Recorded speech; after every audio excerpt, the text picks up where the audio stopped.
त्यांना उंदीर येतो, त्याला हवं ते घेऊन जातो. मांजर येतं, दूध पिऊन जातो. घरामध्ये धान्य भरून ठेवलेलं असतं, त्यामध्ये किडे तयार होतात, ते धान्य खाऊन टाकतात. माझं म्हणून आणलंय ना, पैसे दिले, फुकट नाही आणलेलं. हा जो अभिमान मी त्याचा बाळगतो, त्यातलं खरं माझं काय? विवेक आहे. या विवेक विचाराशिवाय पुढचा ग्रंथ समजणार नाही, किंवा एकूणच परमार्थ मार्गामध्ये या विवेकाला अनन्यसाधारण होय. ते आरंभापासून अखेरपर्यंत आहे असा विचार आपण विवेक वैराग्यावरती विचार चिंतन करताना केलेला आहे. तो लक्षात ठेवायचा आहे कायम. आणि यासाठी इथं ते उपपत्ती युक्ती वापरली समर्थांनी, दृष्टांत दिला की हे घर जितकं माझं तितकाच हा देह माझा, या म्हणण्याला अर्थ आहे. घराच्या बाबतीमध्ये थोडा तरी आपल्याला विचार करता येतो. घराच्या खोल्या कशा असाव्यात, स्वयंपाकघर कुठं असावं, झोपण्याची खोली कुठं असावी, असं वेगवेगळं आपल्याला करता येण्यासारखी आपली परिस्थिती आहे का, आपल्याकडे तितकी जागा उपलब्ध आहे का, हे विचार करून मनुष्य घर स्वतःच्या सोयीनं स्वतःला जे परवडेल असं तयार करतो. झोपडीतही राहतो मनुष्य. झोपडी माझीच म्हणतो, राजवाडा माझाच म्हणतो. परंतु यामध्ये माझा असा घटक कोणता असतो, पण काही प्रमाणात यावरती माझी सत्ता चालते. या देहाच्या बाबतीत विचार करायला गेलं तर हा देह माझ्या मर्जीप्रमाणे मला आणता येईल. जर का तशी व्यवस्था असती तर प्रत्येकाने नक्की बदलून मागितला. कितीही आपल्या देहाचा अभिमान प्रत्येकाला असला तरी आपल्याहून जेव्हा इतर काही सुंदर आहे असं आपण पाहतो, म्हणून तर आपण ते चित्रपट पाहायला जातो. मग ते आम्हाला सुंदर का वाटतात? ते सुंदर वाटतात त्या अर्थी स्वतःचा देह त्या मानाने सुंदर नाही अशी आपली भावना नक्की असते. किंवा इतर जे कोणी आहे त्याहून मी खरा सुंदर आहे आता अभिमान, अहंकार तरी उत्पन्न होतो. असा अहंकार उत्पन्न झाला तर यात कर्तृत्व कुठं आहे? मी माझ्या कर्तृत्वाने तो देह कसा प्राप्त करून घेतला का? तो मला प्रारब्धाने प्राप्त झाला. जन्म घ्यावा लागेल वासनेच्या संगी असं जर समर्थ आपल्याला सांगतात, तर या पूर्व वासना, अतृप्त राहिलेल्या इच्छा, त्याच्या भोगासाठी हा देह प्राप्त झालेला आहे. ज्या प्रकारचे भोग या देहाला भोगावे लागणार आहेत ते भोग भोगण्यासाठी त्या प्रकारचा देह, मनुष्य देह असत नाही. 84 लक्ष योनी इतकी मॉडेल भगवंतांनी भोगासाठीच तयार केलेली आहेत. देहाला भोगायतन असंच नाव. भोग भोगण्यासाठीच जे निर्माण केलेलं आहे त्याला देह असं म्हणतात. दहती इति देहा, उत्पत्ती देह शब्दाची आहे.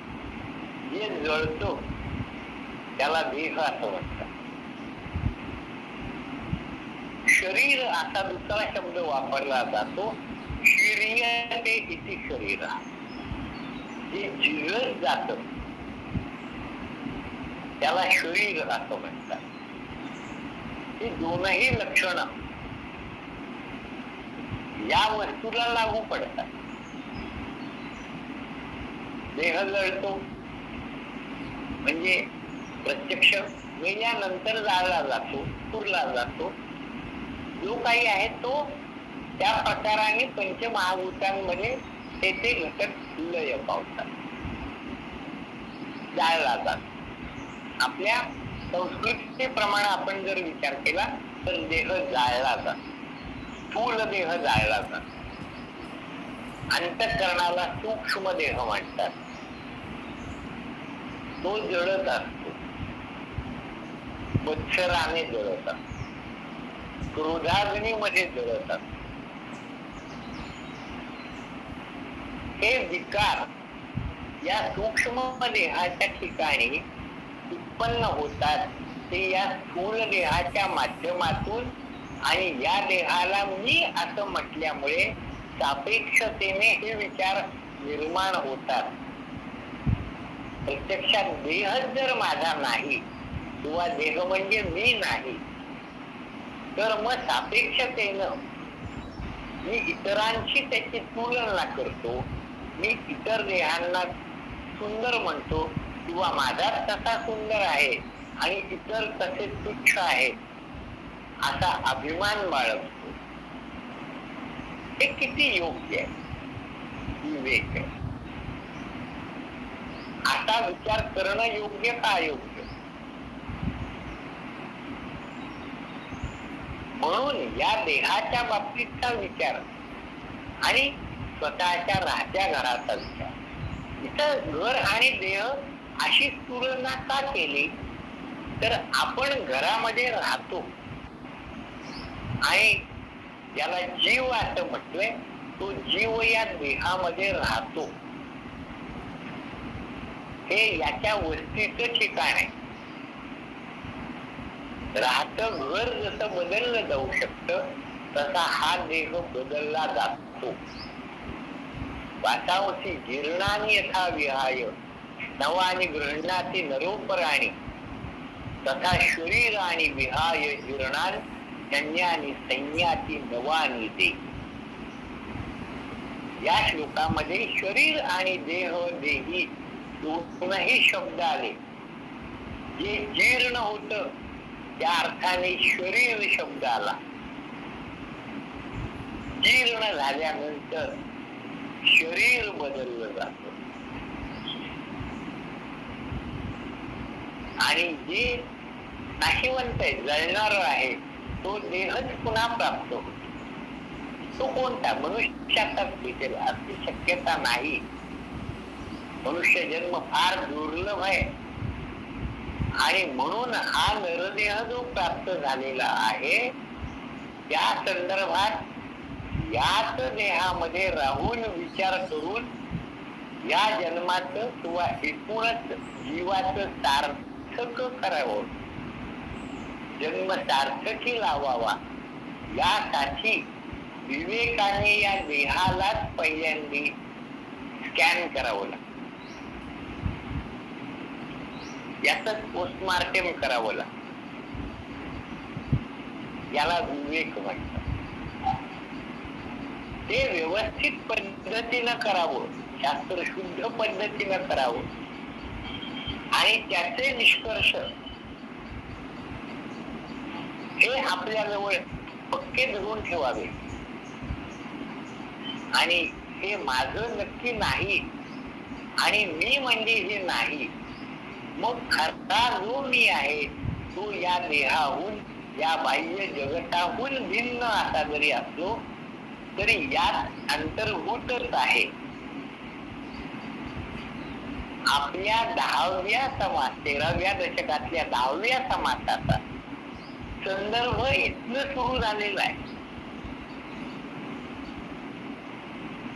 भगवद्गीतेच्या 7व्या अध्यायामधला जो श्लोक आधारभूत घेऊन या समासाची रचना झाली चिपवण निरूपणची, त्या विचाराला सुरुवात या नरदेह स्तवनापासून झालेली आहे.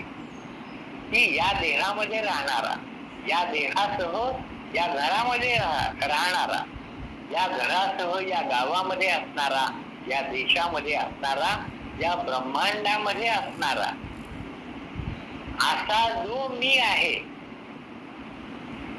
तो या देहापुरता मर्यादित आणि संकुचित आहे का जितका मी आता माझा माझा माझा म्हणून विचार करत गेलो त्या ब्रह्मांडात मी व्यापून आहे आणि या ब्रह्मांडाच्या बाहेरही मीच आहे हे नीट समजून घेणं, हा विचार करता येणं, ही व्यवस्था या नरदेहामध्ये आहे, अन्य देहामध्ये नाही. आणि म्हणून मनुष्याने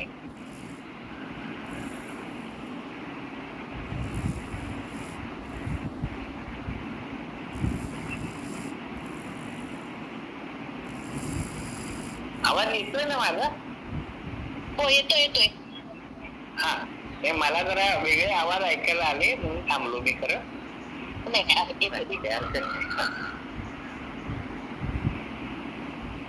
तर या नरदेह संदर्भामध्ये विवेक करायचा म्हणजे काय करायचं या दृष्टीनं समर्थांनी हा समाज जो आपल्या पुढे मांडलेला आहे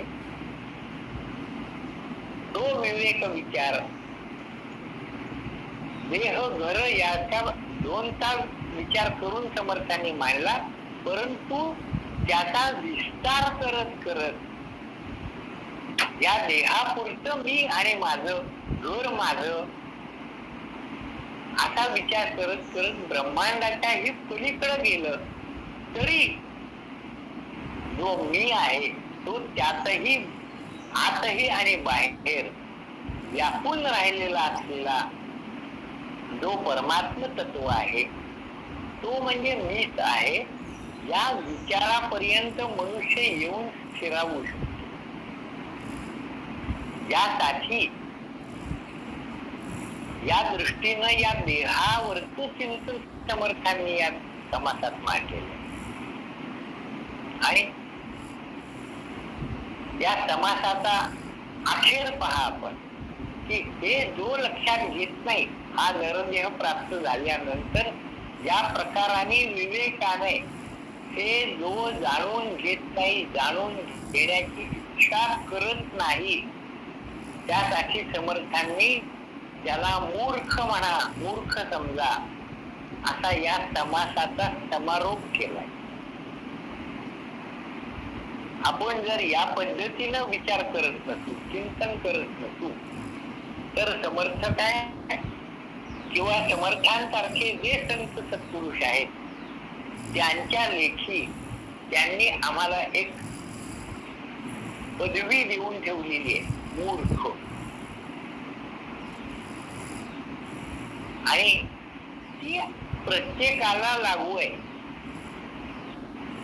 जो असा विचार करत नाही, विवेकाने याची निश्चिती आपल्या मनामध्ये अंतःकरणामध्ये धारण करत नाही आणि तद्रूप असल्याचा भाव आपल्या मनामध्ये जोपर्यंत स्थिरावत नाही, बाह्य जगतामध्ये वेगवेगळ्या विषयांच्याकडे आसक्त होऊन त्याच्या मागे धावत सुटतो, त्या मनुष्याला सर्वांना समर्थांनी मूर्ख असं म्हटलंय. हा पहिला दशक समाप्त करताना त्यांनी या नरदेहाच्या संदर्भातला हा जो विचार मांडला आणि असा विचार न करणाऱ्याला मूर्ख म्हटलं, त्या मूर्खाची लक्षणं सांगण्यासाठी 10 समास समर्थांना सांगावे लागले. दुसरा दशक मूर्ख लक्षणांचाच आहे. हे जर का आपण या दशकांचे आणि समासांचे अनुबंध लक्षात घेत गेलो तर जो मुख्य समास आपल्याला चिंतनासाठी आहे ती शिकवण आरंभापासून जे समर्थ आपल्याला देत आलेले आहेत ती जर आम्ही मुळापासून व्यवस्थित चित्तामध्ये साठवत गेलो असतो, त्यावर काही चिंतन केलं असेल तर या ग्रंथाचं जे फुलं आहे ते आपल्याला प्राप्त होण्याची शक्यता आहे. नाही तर प्राणी आला आला व्यर्थ जन्माशी आला, मेला मेला बापुडा व्यर्थ मेला, अशी अवस्था सर्वांची होते तशीच आपली होईल या विचाराने मनुष्याने परमार्थ आचरणाकडे प्रवृत्त व्हावं.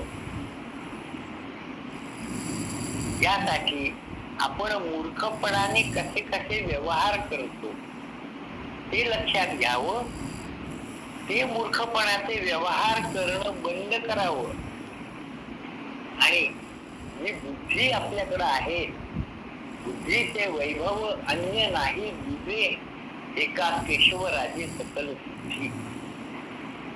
पावली आपल्याला फार छान सोप्या शब्दात सांगतात की बुद्धीचा वापर, मी कोण, हा केशवराज कोण आहे. समर्थ ज्याला राघव म्हणतात, गमुपंथ अनंत या राघवाचा हे जाणून घेणं हेच या नरदेहाचं कर्तव्य आहे. हा नरदेह एकदा पडल्यानंतर तो पुन्हा कधी प्राप्त होईल हे सांगता येत नाही. दुर्लभतम असा नरदेह आहे. म्हणून मनुष्याने याच जन्मामध्ये हा सगळा विचार करावा आणि जीवनाचं सार्थक करून घ्यावं. ही समर्थ आणि समर्थांसारख्या सर्व संतांची तळमळ आहे. ती या समासातून किंवा या समासाद्वारा ग्रंथ पुढे जो काही आणखी विस्तार पावत जाणार आहे त्याच्या मागचा हेतू इतकाच आहे की जे आपल्याला प्राप्त झालेलं आहे ते किती मोठं घबाड आहे. धन्य धन्य हा नरदेहो येथील अपूर्वता पाहू. ही अपूर्वता आहे.